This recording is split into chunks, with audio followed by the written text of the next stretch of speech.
Pues Chapo a Paolaza, encantado de saludarte, Donostierra, aquí, como sabes, un navarro de Pamplona.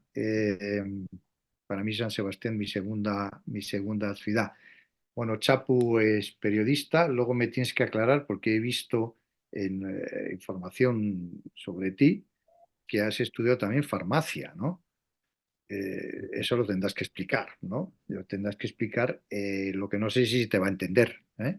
Eh, Bien, Chapu es director de PR y Asuntos Públicos en Ernest, es columnista, analista político, está en las teles continuamente, en el programa de La Brújula, escribes en The Objective, Diario Navarra, en Vocento, que me dices que acabas de venir. Bueno, un periodista que sigue la actualidad, que la analiza y nos gusta mucho escucharlo.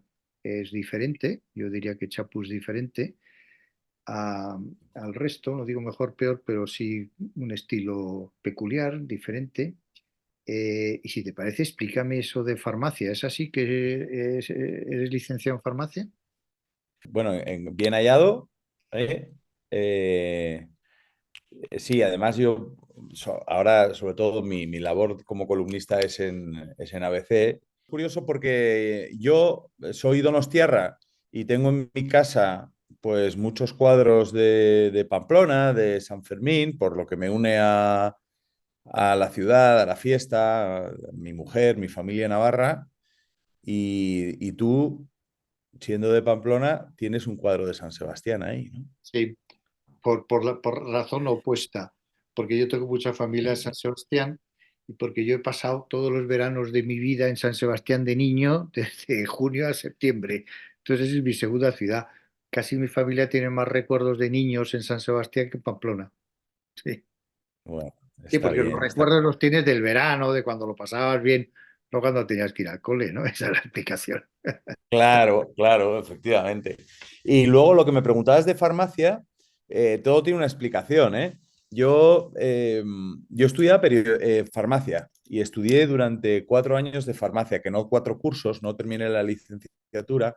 Lo que sucedió por aquel tiempo es que mi padre, que escribía de toros y que también hacía columnas, pues falleció, mi padre Paco Paulaza.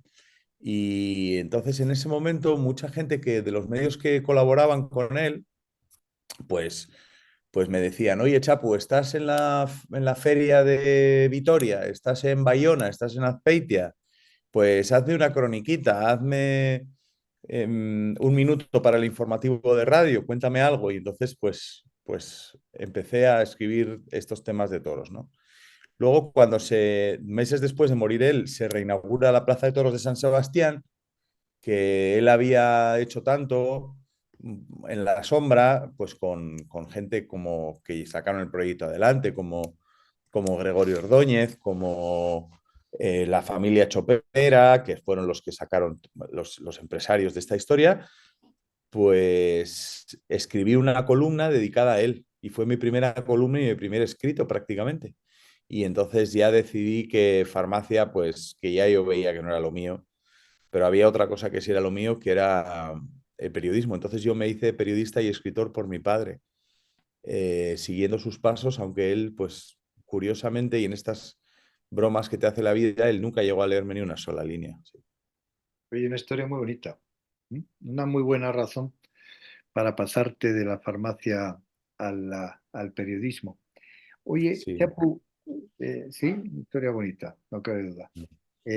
Bueno, sí, en efecto, veo que has estado en la Fundación Toro de Lidia, ¿no? Ahí estaba Fernando Bautista, ¿no? Ahí conozco bastante gente, ¿no? También, Sí, también navarros. Fernando Bautista es navarro, su madre creo es navarra, Sagües, si no recuerdo mal. Sí, sí, los conozco. Y luego también estaba Carlos Fernández Lerga. Carlos Fernández Lerga, también de Pamplona, sí. Y estaba ahí, también estaba trabajando Roberto Albiol.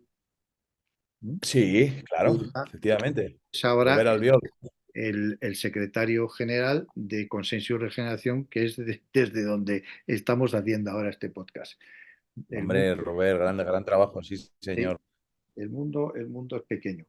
Oye, Sí, saliendo rápidamente a nuestro tema, político. Ujú.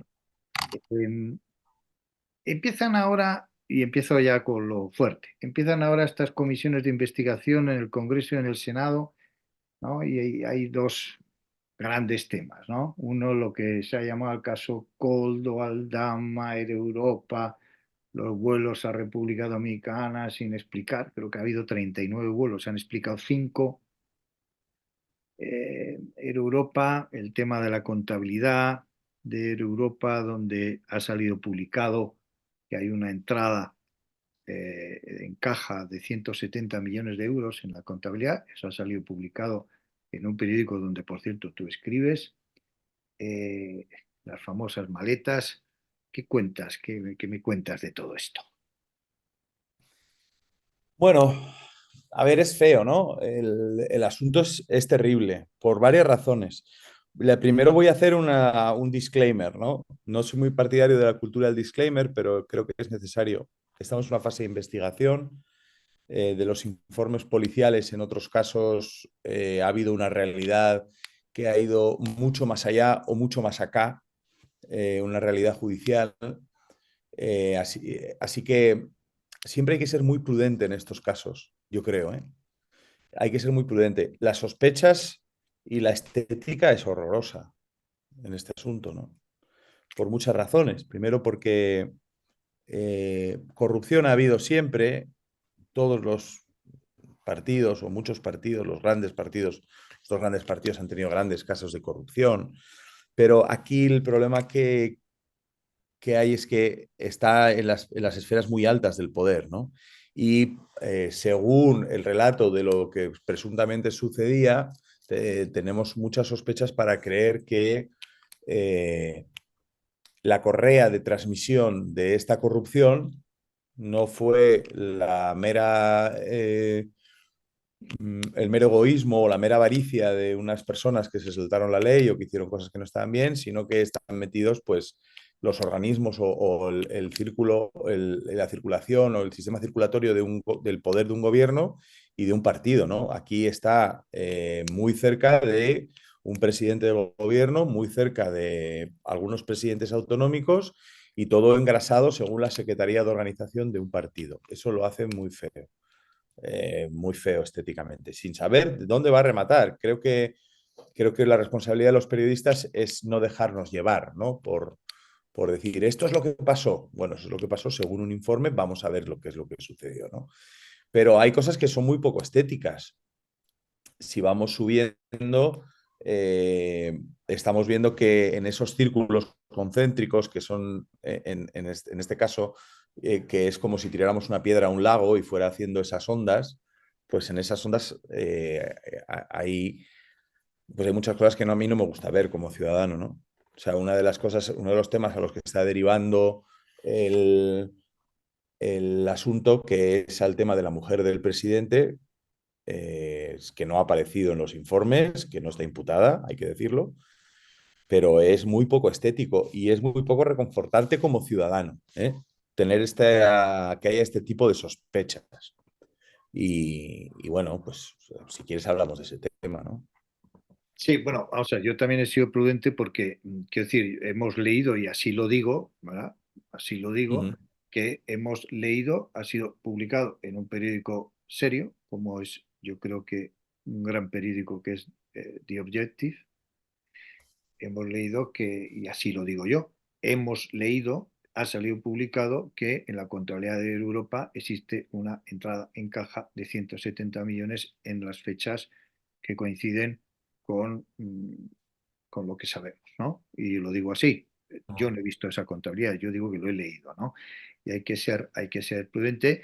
Pero claro, cuando hablamos de estética, bueno, ahí ya uno puede ser absolutamente claro, ¿no? O sea, ¿qué sentido tiene que Sí, a unas empresas que te están subvencionando una cátedra o un director del IE para África y luego en la Complutense, unas empresas que previamente tú has escrito una carta, digamos, de claro. recomendación o lo que sea, y que posteriormente esas empresas son apoyadas de una manera u otra?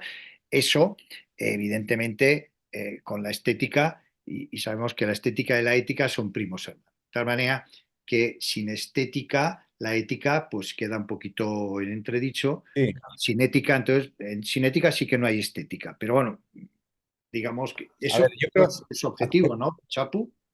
sí, sí, a ver, aquí hay varias cosas que son objetivas. Una es la presencia, digo presencia, digamos, la sombra del presidente del gobierno en todas estas cuestiones, que es lo inquietante.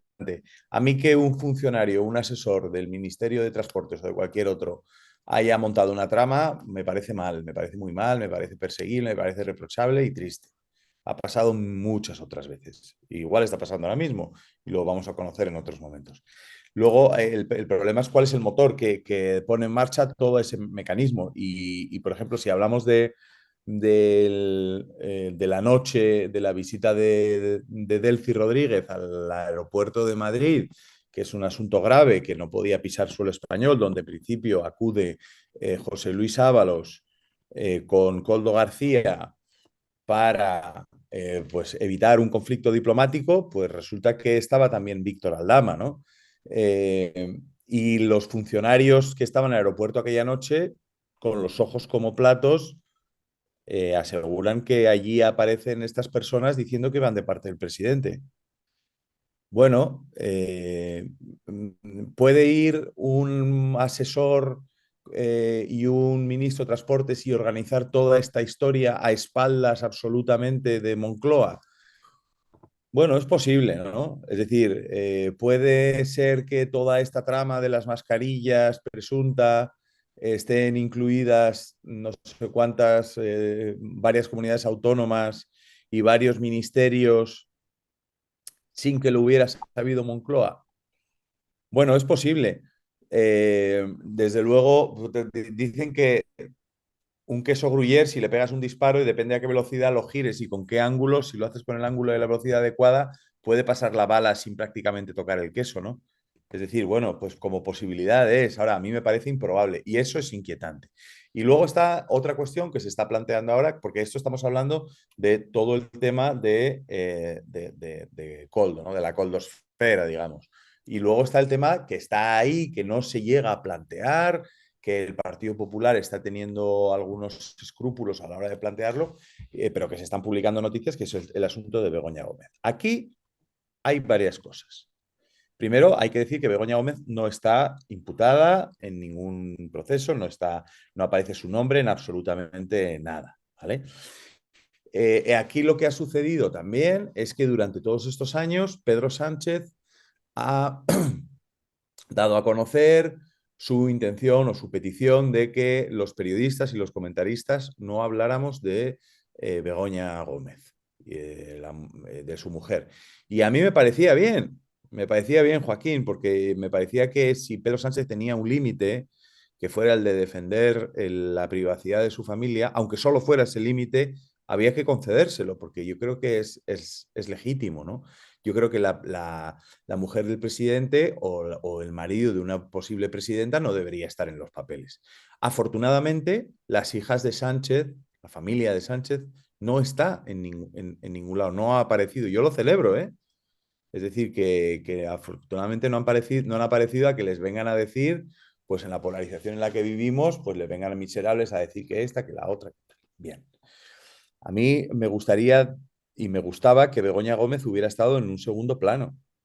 Mm, y me incomoda mucho y me molesta mucho la sensación como ciudadano de que la mujer del presidente del gobierno hubiera estado recomendando a empresas cercanas a ella, cercanas por simple amistad, sin nada más, o por lo que fuera, con solo eso, que hubiera estado recomendando esas empresas en procesos de licitación que se daban en el seno del gobierno que presidía su marido, pero eso hubiera sido más fácil si ella no hubiera firmado esas cartas. Es decir, que no sé yo si es un conflicto de intereses, no sé yo si ese conflicto de intereses va a ser tal, no lo sé si va a tener legalmente ningún recorrido, probablemente no. Ahora, estéticamente y a mí como limpieza y como una sociedad abierta y democrática y pulcra, pues me parece muy lamentable. Yo creo que era legítimo que Begoña Gómez se hubiera quedado al margen de la batalla política que estaba llevando su marido, pero si hubiera sido más fácil si hubiera quedado al margen realmente. Sí, bueno, realmente aquí lo que estamos hablando en este momento y con la información que se dispone es en el plano de la estética, ¿no? Y de la estética, evidentemente, pues no queda bien la cosa. Por otro lado, en estas comisiones, el PSOE dice, sí, sí, pero oiga, aquí todo es igual, ¿eh? Aquí todo es igual porque mire usted el caso de la pareja de Ayuso. ¿Qué opinas Ujú. de esto? ¿Ves algo parecido? ¿Ves? Aquí hay varios planos. Hay algo parecido en cuanto que estamos en una política conyugal, ¿no? En el que se está haciendo un análisis de las parejas de las personas, ¿vale? Pero hay cuestiones muy diferentes. Hay un hecho que es absolutamente reprobable y que tendrá su camino en la justicia, que es el presunto delito fiscal, etcétera, de la pareja de Ayuso, que tendrá su recorrido en los tribunales y que tendrán que ir hasta el final y ojalá así sea y se aclare y pague lo que tenga que pagar si es que lo tiene que pagar y resulta culpable, que parece que ese es el camino, pero bueno, no lo sabemos, ¿no? Pero parece que ese es el camino. Pero otra cosa es que ese asunto se circunscribe a el problema personal de la pareja de Ayuso. Es decir, no interviene una cadena presunta de favores dentro de un gobierno, ni se utiliza el poder político de la presidenta para su enriquecimiento o los hechos de los que se le acusan, ni se utiliza ese poder para encender el motor de esa corrupción, ¿no? Son cosas absolutamente distintas. El caso de Ayuso, que a mí me parece bien que se censure, que lo que sea, surge como una contraposición al tema Coldo. Es decir, se saca y se le da el altavoz a raíz del tema Coldo para ser una contraposición a decir, bueno, es que aquí en todos los sitios suceden cosas. Yo creo que son temas muy distintos, ¿eh? Es decir, si estuviéramos viendo que, no sé, que la mujer, o sea, que Isabel Díaz Ayuso ha escrito una carta recomendando a la empresa de su marido y de su pareja, bueno, pues sería algo del mismo nivel, ¿no? Pero no estamos en este asunto, ¿no? Y bueno, eso yo creo que es importante, ¿no? Es que lo dices muy bien, ¿no? Esto es, bueno, está el caso Coldo, sí, el caso Ayuso. Bueno, no, vamos a ver. Mm. No, no, eso no es justo, ¿no? Eso no es justo No, no. porque sí, claro, dice, sí, tiene en común que es la política conyugal, que es la pareja de sí, pero no, la pareja de que tiene una serie de problemas aparentemente con Hacienda que se tendrán que resolver en la medida que se tengan que resolver, como cualquier con otro ciudadano, y si tiene que pagar, que pague, y si tiene que tal, que no lo sabemos. Eso es un proceso que está ahí. Pero no existe ninguna, digamos, relación con un asunto público, con un contrato con la administración, con ninguna administración y menos con la administración, con la Comunidad de Madrid, aparte de que todos estos hechos se producen en contratos con fecha cuando ellos ni se conocían, ¿no? No eran pareja, ¿no? Entonces yo creo que eso no es justo, ¿no? Yo creo que lo que ha pasado, pero bueno, esto ya es una opinión, bueno, claro, lógicamente una opinión personal porque la digo yo, ¿no? Yo creo que la presidenta Ayuso se ha equivocado en la defensa del tema, ¿no? Ella cuando dijo, no, no, no, es que mire usted, si es que no es eso, es que es al revés, es que le deben 600.000 euros. Ese es el gran error, ¿no? Para mí es el error de comunicación, ¿no? ¿Por qué te metes en eso y decir, oiga, a mí este es un tema de mi pareja, que yo no le pido al Banco de España que le haga una auditoría cuando conozco a un amigo que se convierte en mi novio y no pido un informe, ¿verdad? Al Banco de España sobre el Claro, origen de fondos de cómo se ha comprado el piso. Pues sí, de dinero debe tener. Bueno, ahí ya no entro. Y entonces, en vez de decir, oiga, mire, arréglenlo, el tema de Hacienda, se mete en una defensa ahí que si tal, que si no sé cuántos, cuando ya había reconocido en la carta esa, ¿para qué meterse en esa historia? Pero vamos, objetivamente, yo creo que es extremadamente injusto el equiparar un asunto con otro, evidente. Es así, ¿no? ¿Lo ves? Sí, Es así, ¿no, Chapu? ¿No? sí, a ver, yo creo que no se pueden equiparar, ¿no? Porque no hay involucrados ministerios, o sea, no hay clientes de comunidades autónomas, que no está involucrada, afortunadamente, la Secretaría de Organización de un partido. No, no estamos en eso, ¿no? Pero yo creo que igual es el momento de avanzar como sociedad y ¿por qué no proponer un estatus conyugal de las personas que están en el poder, ¿no? Estatus de la pareja, ¿eh? Que quizás nos hubiera ahorrado algunos disgustos. Por Sí, ejemplo, el tema de Begoña, pues igual pues no estaríamos ahora mismo creando o asistiendo a una sospecha sobre la mujer del presidente que quizás no merezca, ¿no? Pero son temas diferentes, ¿no? Aquí lo que surge, el caso de la pareja de Ayuso es en contraposición a Koldo y surge claramente para intentar tapar el caso Koldo. Y hay medios que encuentran esa prioridad informativa para hablar de ello y dejar de hablar del caso Koldo. Bueno, vale. Aquí hay otros asuntos que son complicados. Uno de ellos es la sensación que dio la ministra de Hacienda en su ímpetu o en su impulso por hablar de Ayuso y de su pareja, que fue el de, pues no se sabe si, bueno, la gente tuvo la sensación de que estaba adelantando datos que conocía ella sobre la Hacienda.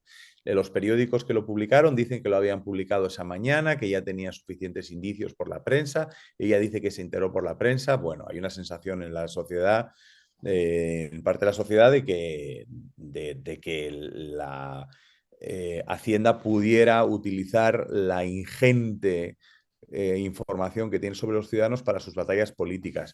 Y eso es inquietante, porque nadie sabe nada más de nosotros que lo sabe Hacienda. Si yo he venido por una de las radiales de Madrid a este sitio ahora, alguien de Hacienda podría saber, un funcionario, por qué carretera he venido y a qué hora he pasado por cualquier sitio, ¿no?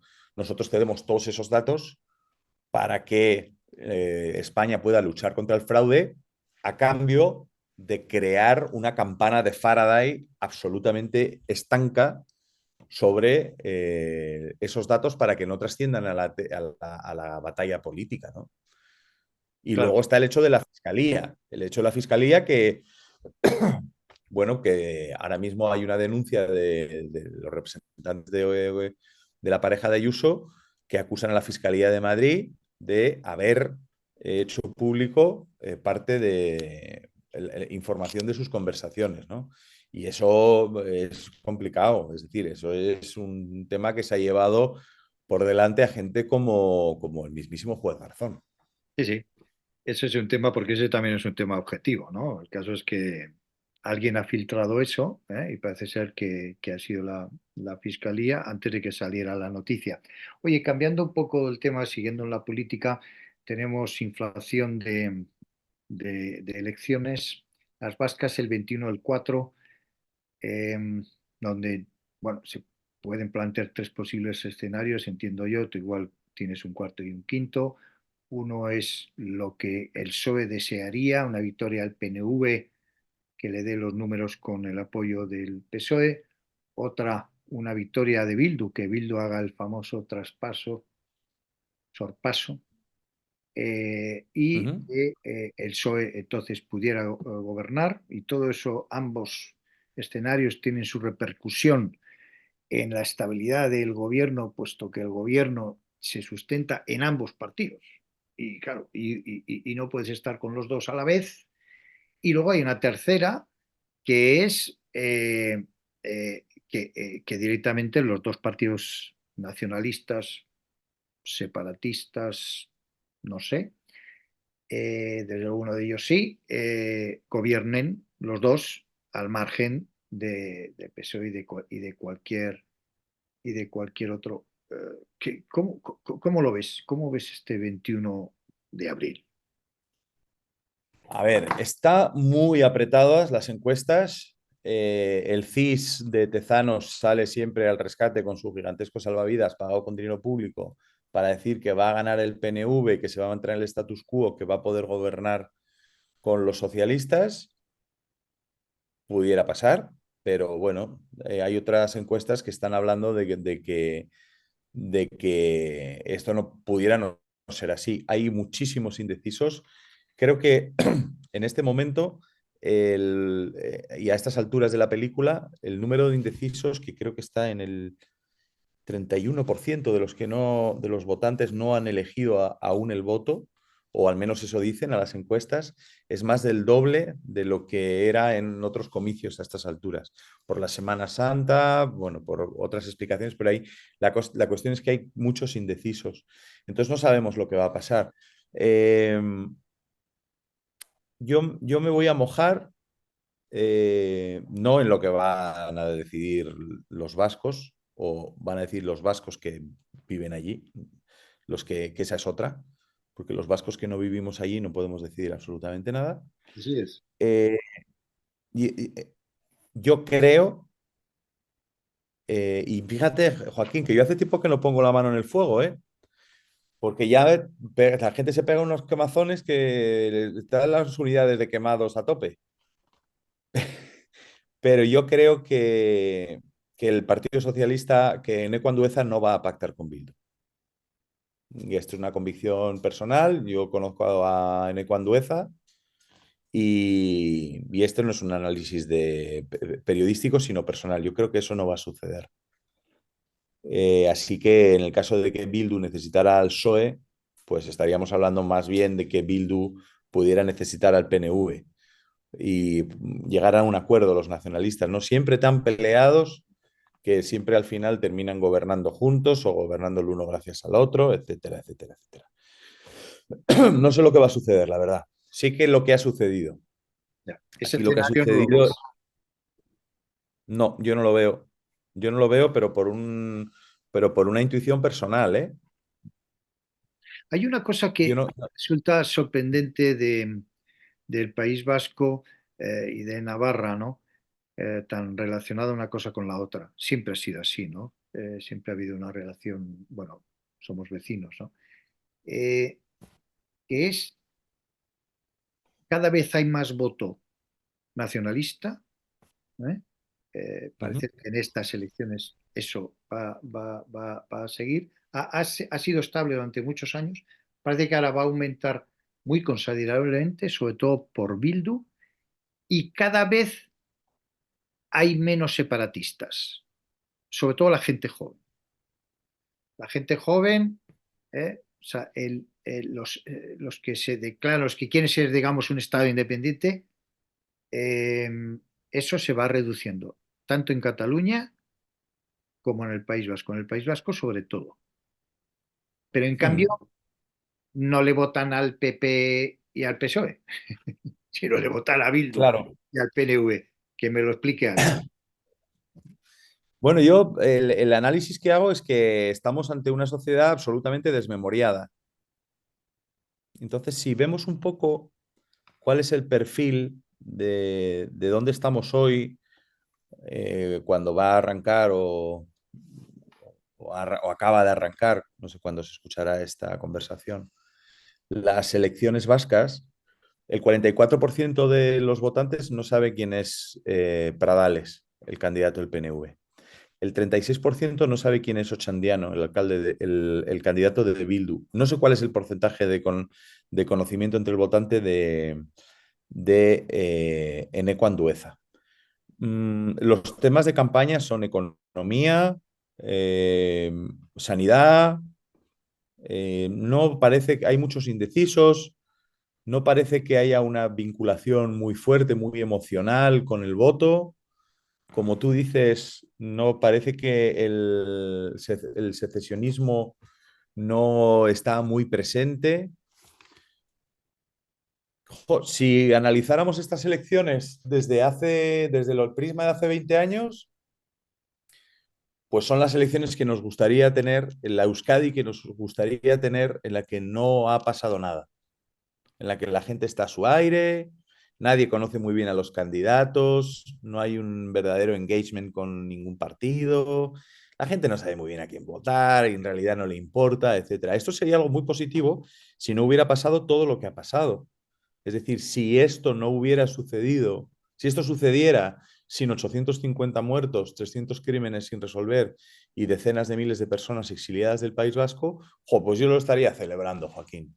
Yo estaría muy contento, porque diría, pues esto no ha pasado nunca. Somos una sociedad, pues igual que la gallega, igual que la aragonesa, igual que el resto de España, una sociedad en la que la gente vive en una normalidad, en la que la política le toca, pero bueno, no demasiado, ¿no? Pero esto no es así, es decir, que esta anestesia, este cloroformo electoral que estamos y cívico que estamos definiendo ha sucedido después de un proceso terrorista, ¿no? O sea, una banda terrorista que ha amedrentado y ha hecho sufrir a un pueblo entero y a un país entero. No se está hablando de memoria. Se ha blanqueado absolutamente a Bildu. Esa es la razón por la cual los jóvenes pueden votar perfectamente a Bildu sin saber quién es Miguel Ángel Blanco. Pues puedo votar a Bildu hasta yo. Cualquiera, pues porque son una gente que habla muy bien. Yo conozco a algunos de los candidatos. Son gente que en su vida normal, pues son gente formada, amable, que tienen un discurso más o menos moderado, al menos en castellano, y que, bueno, pues los podría votar cualquiera, ¿no? Es decir, que esa normalidad a mí me parece aterradora, Sí, justamente, es una paradoja. es curioso, sí, ¿no? Eso es lo que me dice todo el mundo. Bueno, yo tengo mucha relación, ¿no?, con Pamplona porque en su momento creamos Sociedad Civil Navarra y estoy ahí metido con frecuencia, ¿no? Y bueno, evidentemente mi familia, pero en efecto esto es lo que dicen cualquiera, ¿no? De Bildu, que es gente estupenda, encantadora, que no habla de cosas, bueno, por supuesto, pasadas de ETA en absoluto y tal. Se ha blanqueado Bildu completamente. Y luego hay para mí dos posibles explicaciones a lo que te digo, esto de voto nacionalista y idea cada vez menos secesionista, ¿no? Y es, Ujú. yo creo que en la gente joven, la propia globalización, ¿no?, que con el TikTok y el otro, oiga, que es que nosotros aquí, este pueblo tan pequeñito que se quiere separar, ¿y a dónde Ujú. vas? ¿Eh? ¿Y a dónde vas? ¿Pero de qué estás hablando? Aprenda usted inglés, que ya con el español y con el inglés nos vamos a mover por todo el mundo. ¿Eh? Yo creo que es la propia globalización cuando dicen cómo va a ir a España y primero preguntan qué crecimiento se espera en la economía china, luego le contesto cómo le va a ir al crecimiento de Europa o dígame cómo va usted, cómo va a estar el petróleo, si está todo tan interconectado que no es fácil creerse en una isla en la que uno se pueda separar de todo. Esa es una razón y yo creo que la otra razón en la gente con más madura, con más edad, es, pero que ¿cómo vamos a estar mejor que en España? Es que eso sí es lo que para mí lo es. Eso sobre todo es el PNV. Pero ¿a quién se le ocurre un escenario mejor que el actual? Un Estado independiente, pero por favor, si estamos mucho mejor en España. Bien, pero esto es una opinión personal. Oye, antes de terminar, me gustaría algo sobre las elecciones catalanas, las elecciones catalanas en donde tenemos aquí 12 de mayo. Te pregunto, ¿tú piensas que el tema este de la amnistía inconstitucional, y digo amnistía inconstitucional porque los que la promueven y la han aprobado la han definido así, inconstitucional, hasta 3 días antes de las elecciones por parte del presidente y 11 ministros? 11 ministros, incluyendo el de Justicia e incluyendo al propio secretario general del PSC, Illa. Se desgallitó en el Congreso gritos diciendo no habrá amnistía. La vicepresidenta de gobierno. Es decir, que yo digo que es como que estoy de acuerdo con ellos, ¿no? Bien, entonces, ¿tú crees que eso en las elecciones catalanas les van a tener que pagar un precio y el voto al PSC, no, o si no va a ganar las elecciones y no va a bajar o no? ¿Tú piensas que en Cataluña eso no se va a mover para nada y que al final el PSOE podrá decir, pues ya les dije yo que esto de la secesión, todo esto, que la amnistía, la convivencia y la prueba de ello, que hemos ganado las elecciones, o hemos sacado todavía más escaños y se ha formado un gobierno con RC que no va a volver al pasado. ¿Qué opinas? A ver, yo creo que el escenario es muy ingobernable, ¿eh? Cada vez más. Es decir, que si no sé lo que va a suceder en el País Vasco, pues aquí peor todavía. No sabemos los pactos, qué es lo que va a suceder, porque no salen muy bien los números, ¿no? En cuanto a la asimilación de la victoria del PSC como eh, prueba de que ha funcionado la amnistía y la política de Sánchez con los catalanes, pues eso estamos acostumbrados, porque estamos en un país en el que España va bien si le va bien a Sánchez. Es decir, que este argumento está muy claro, ¿no? A mí me interesa lo que decías de si me preguntas si la amnistía es inconstitucional o no. Me importan mucho las leyes, me importa mucho el Estado de Derecho, pero creo que ese no es el debate. Es decir, eso lo dirá el Constitucional y bueno, pues estará Cándido Conde Pumpido que ya dijo que los jueces tenían que marcharse las togas con el polvo del camino. No sé lo que sucederá. Yo sé y yo creo, porque yo sin ser jurista, creo que la amnistía está mal. Porque la trampa de Sánchez ha sido poner el terreno de juego en lo que es legal y lo que no, en la norma. Y esa, la norma siempre es discutible, no hay muchos consensos. Es que siempre hay una opinión, siempre hay, si hay un fallo de un tribunal, pues dirán, oye, pues que era 5-3, no es que hubo dos que dijeron que no, hubo un voto particular, no, es que a mí me da igual, es que me da igual. Yo lo que creo es que aquí lo que ha sucedido es que hay un partido que ha hecho lo que decía que estaba mal para mantenerse en el poder, y eso es el antiestadismo. No es un gesto de generosidad, no es un gesto de estadismo en el que hay alguien que hace lo que le viene mal, algo que le va a venir mal, que va a suponer un daño para su reputación, para su posición política, porque cree que es bueno. Estamos hablando al revés, de algo absolutamente contrario. Es alguien que hace algo que sabe que es malo para beneficiarse de ello, y eso es una corrupción absoluta. Y eso tiene unos efectos. El mismo análisis en Cataluña que las elecciones vascas. Estamos en el momento en el que hubiéramos estado antes de todo el proceso. Es decir, oye, hablemos de un pacto fiscal, hablemos de, bueno, es que ha resucitado Artur Mas, ¿no? Estamos en aquel mismo momento. Bueno, ya veremos esto de la unilateralidad, no sé qué, hay una pugna entre Puigdemont, entre Junts y Esquerra, están los de la CUP ahí a su aire, bla, bla, bla, bla. Vale. El problema es que estamos hace 12 años, pero habiendo sucedido todo un proceso y ahora sin armas legales contra un nuevo proceso, habiendo eliminado el delito de sedición, habiendo blanqueado absolutamente el relato de los independentistas, de los tipos que rompieron el orden constitucional, que fueron contra la ley y que dicen que volverán a ir. Y a esa gente se le ha blanqueado, igual que se ha blanqueado al movimiento de la izquierda Berchale, que si no es ETA son herederos de ETA. Bueno, de hecho los llevan en sus listas, ¿no? ¿Cómo no decir que son proetarras si llevan a 37 en sus listas? Es decir, que estamos en la misma historia, estamos hace 12 años, pero con menos armas todavía, ¿no? Y eso a mí me parece triste. Si ahora me dijeran, oye, tú puedes volver a los tiempos en los que Artur Mas se ve cercado y hay un helicóptero que tiene que sacar a los tíos del Parlamento y de pronto dice, oye, oye, no, mira, voy a ir a donde Rajoy y le voy a decir que queremos un pacto fiscal diferente. Bueno, pues ojalá, pero es que volver a eso después de todo lo que ha pasado a mí me parece diabólico. Pues sí, muy bien. Oye, querido Chapu, como nos vamos un poco de tiempo, Uh -huh. creo que has hecho dos reflexiones y dos puntos muy buenos sobre el tema este de Cataluña, que ya aprovecho para meter una cuña publicitaria, ¿no? Desde la sociedad civil, algunas personas, ¿no? De las que, liderado por Teresa Freixes, Nicolás Redondo y el que te habla, vamos a organizar unos días antes de las elecciones un acto con constitucionalistas de toda España, un gran acto para pedir el voto constitucionalista.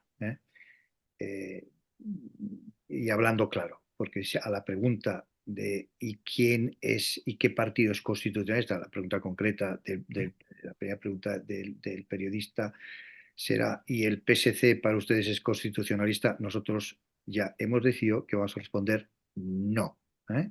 Precisamente por lo Ujú. que acabas de explicar de, de la, de la amnistía, sedición, etcétera. Bien, y esto lo vamos a hacer y vamos a, bueno, tratar de ponernos toda de arena para que, en fin, los resultados sean un poquito más decisivos hacia la Constitución y los valores constitucionales. Voy a hacer un resumen súper rápido de la interesantísima conversación que hemos tenido.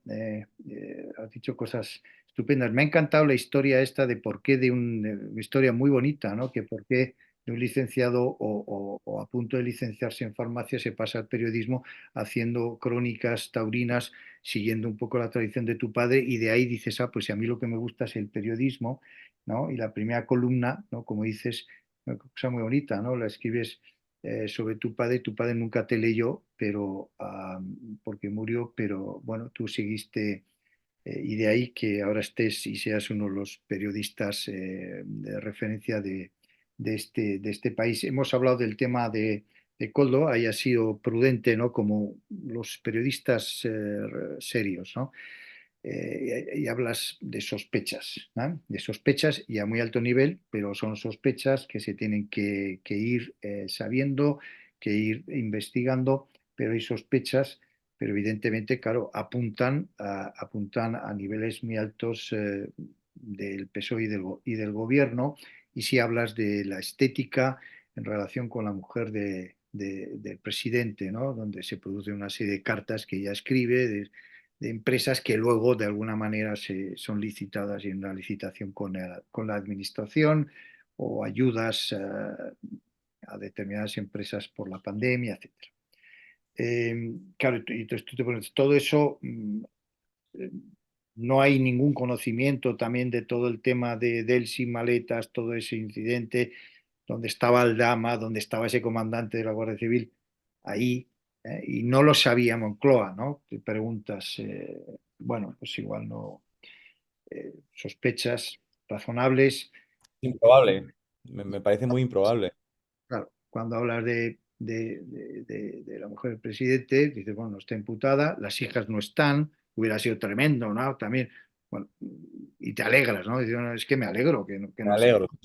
Es horrible, ¿no? Para el país. ¿Eh? Y en cuanto a marcas, la diferencia evidente, ¿no? Sobre el tema Ayuso, ¿no? Pues otro Coldo, pues Ayuso. No, oiga, no. Mire usted, aquí no hay ningún tipo de contratación posterior, licitación o apoyo o un contrato de lo que sea, ¿no? En cuanto a las elecciones vascas, dices un resultado muy apretado, como está dando el CIS, y no ves tú ese pacto, digamos, entre los nacionalistas. Ahí te planteo la historia esta de cada vez más votos nacionalistas, que es lo que se espera, pero en cambio los ciudadanos cada vez hay menos ciudadanos separatistas, ¿no? Sobre todo entre la gente joven, ¿no? Y tú dices, también es que también se pasa mucho ya, sobre todo la gente joven, ¿no? Pasa mucho de la política. Claramente dices que Bildu se ha blanqueado, los candidatos de Bildu, aunque siguen en las listas aquellos de ETA, ¿verdad? Eso no podemos olvidar. Pero bueno, gente, oye, pues gente encantadora, gente normal, bueno, gente normal, pero bueno, los que tenemos memoria, memoria. Y cuando hablamos de las elecciones catalanas, ves un escenario bastante ingobernable y tienes unas frases interesantes, ¿no? Cuando dices, a España le va bien si a mí me va bien, y mí soy el presidente de gobierno, ¿no? Soy Sánchez, ¿no? Si a mí me va bien, entonces es que a España le va bien y viceversa. Y sobre la amnistía pones dos puntos, ¿no? Que en vez de entrar y centrarte en el tema de que si es legal, si se acomoda a nuestro ordenamiento jurídico, haces dos comentarios, ¿no? Uno, es que dices, no, la amnistía lo que está es mal, legal o no, desde luego no lo será, pero siempre podrá salir alguien diciendo que sí, una minoría, pero sí se podrá siempre argumentar eso, pero en cambio lo que es evidente es que ha hecho lo contrario, ¿eh? Ha hecho algo que está mal, ha hecho lo contrario de lo que ha dicho, ¿no? ¿Y por qué? Porque le conviene, ¿no? para mantenerse en el poder. O sea, es una cosa instrumental. Es una cosa instrumental, es un deal, ¿no? Oiga, no, no, yo esto lo hago contra esto. Oiga, no, que está bien o está mal, no, no, yo lo hago contra esto y tiro para adelante y se acabó, ¿no? Eso es, Hay un claro, interés espúreo, sí. sí, eso es tremendo, ¿no? Y luego haces un segundo comentario que, claro, ahora escuchando la situación en Cataluña, estamos igual que siempre, solo que sin el delito de sedición, habiéndose rebajado el de malversación y con la amnistía en donde se pide perdón, oiga, nos equivocamos, lo siento, no, no era delito que ustedes hicieron, nos hemos equivocado, ¿no? Esa es la gran diferencia, el discurso es el mismo, la sensación es la misma, dicen lo mismo, pero estamos desarmados como Estado. Querido Chapu, no sé si quieres añadir algo, una conversación muy entretenida. Tu punto de vista yo lo veo peculiar cuando te escuchamos y te leemos. Peculiar me refiero en cuanto a diferente, y siempre interesante y siempre entretenido, ¿no? Entretenido. No sé si quieres añadir algo y si no, nos vamos despidiendo, si te parece, querido Chapu. A mí me gustaría hablar un poco también del tema de lo que ahora se llama polarización, como si fuera prácticamente un fenómeno meteorológico, ¿no? Y de la fractura que estamos viviendo en la sociedad, ¿no? De una fractura terrible, buscada por un partido cuyo líder habló de construir un muro entre los ciudadanos. Eso me parece muy reprochable, me parece muy triste que estemos ahí. Y una inversión de la culpa brutal, donde en un país en el que los dos grandes partidos estaban identificados como enemigos de la democracia, hay un partido que pacta con esos dos enemigos de la democracia y para santificarlos tiene que demonizar al otro partido de Estado. Y entonces eso necesita una cantidad de energía brutal, una inversión tectónica de la culpa en el que Arnaldo Otegi es un santo y los del PP unos puros fascistas y que nos está doliendo mucho. A mí me está doliendo mucho. Y creo que alguien tendría que parar esto porque nos va a llevar, creo, a territorios sociológicos y convivenciales muy oscuros. En un país que nuestra historia reciente nos debe indicar que no es lo que necesitamos, ¿no? La polarización en un país, en fin, con un siglo XX y XIX que hemos tenido, no parece que sea lo más adecuado. Y después de la transición, no parece que sea lo más adecuado hablar de muros y de dos Españas y de todo eso y crear esta permeabilización, ¿no? De la parte política a la sociedad, que es donde estamos ahora. Eh, completamente de acuerdo contigo, a mí me da pena. O sea, yo de hecho dedico toda mi vida ahora a esto, a temas de sociedad civil, a tratar de defender los valores constitucionales y tal, no por devoción ni porque me guste, porque no me gusta absolutamente nada, sino por preocupación. A mí me preocupa que en un país, como digo, con una historia como la que tenemos, ¿no? Con fin, una guerra civil en el 36, en el final del 19 tres guerras carlistas súper crueles y ahora pues construir muros, en fin, como dijo Alfonso Guerra el otro día, ¿no? A un grupo de gente, estábamos ahí, dijo, hombre, oiga, no, no construía puentes, no construía muros, construía puentes, ¿no? Pues sí, bastante sitio común. Querido Chapú, Puente está siendo también de bastante actualidad. exactamente. Oye, pues nada, encantado de hablar contigo y ya nos encontraremos por ahí y yo creo que ha sido una cosa muy interesante para Consenso y Regeneración que yo te agradezco mucho. Nada, encantadísimo de la charla y gracias por el interés. Un saludo a todos. Adiós.